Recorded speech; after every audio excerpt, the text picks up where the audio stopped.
Hi. ഇന്നത്തെ ദിവസം ഭയങ്കര രസമുള്ള ദിവസമായിരുന്നു. രാവിലെ തന്നെ എണീറ്റു. ഞാൻ കണ്ണാടിയുടെ മുമ്പിൽ കിടന്ന് കുറച്ച് പട്ടി ഷൂസൊക്കെ ഇറക്കി. എന്നിട്ട് നേരെ ഫ്രഷായി. ഇന്ന് ഞാനൊരു ബൈസ്റ്റാൻഡർ റോളിലാണുള്ളത്. ആസ് യൂഷ്വൽ അതൊരു ഡിഫിക്കൽട്ട് സംഭവമാണ്. ഇതെൻ്റെ റൂമിനടുത്തുള്ളതാണ്. ടിങ്കു മിങ്കു പിങ്കു. പിന്നെ ഇവിടെ ഇരുന്ന് ബോറടിച്ച് കഴിഞ്ഞാൽ നമ്മൾ കർട്ടൻ്റെ മുകളിൽ ഹൈഡ് ആൻഡ് സിക്ക് കളിക്കുക. പിന്നെ അവിടെ ഉണ്ടായിരുന്ന സാനിറ്റൈസർ എടുക്കുക. എന്തെങ്കിലും ഷൂന്ന് ചെയ്തിട്ട് ഇങ്ങനെ ഊതുമ്പോൾ നമുക്ക് കയ്യിൽ നല്ല തണുപ്പ് കിട്ടും. അങ്ങനെ നമ്മളത് സ്മെല്ലും ചെയ്യുക. ശരിക്കും പറഞ്ഞാൽ ഹോസ്പിറ്റൽസിൽ അവർ യൂസ് ചെയ്യുന്ന സാനിറ്റൈസറിന് നല്ല സ്മെല്ലായിരിക്കും.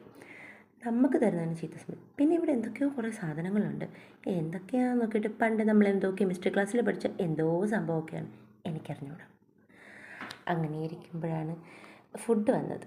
അങ്ങനെ ഫ്രൈഡ് റൈസ് കഴിച്ചു ആസ് യൂഷ്വൽ. പിന്നെ ഇതാണ് ഞാൻ കിടന്നുറങ്ങുന്ന സ്ഥലം. എനിക്ക് ബെഡ് കിട്ടിയില്ല, പകരം ഒരു സോഫ കിട്ടി. അവിടെ തലങ്ങനെയും വിലങ്ങനെയും അങ്ങനെയും ഇങ്ങനെയൊക്കെ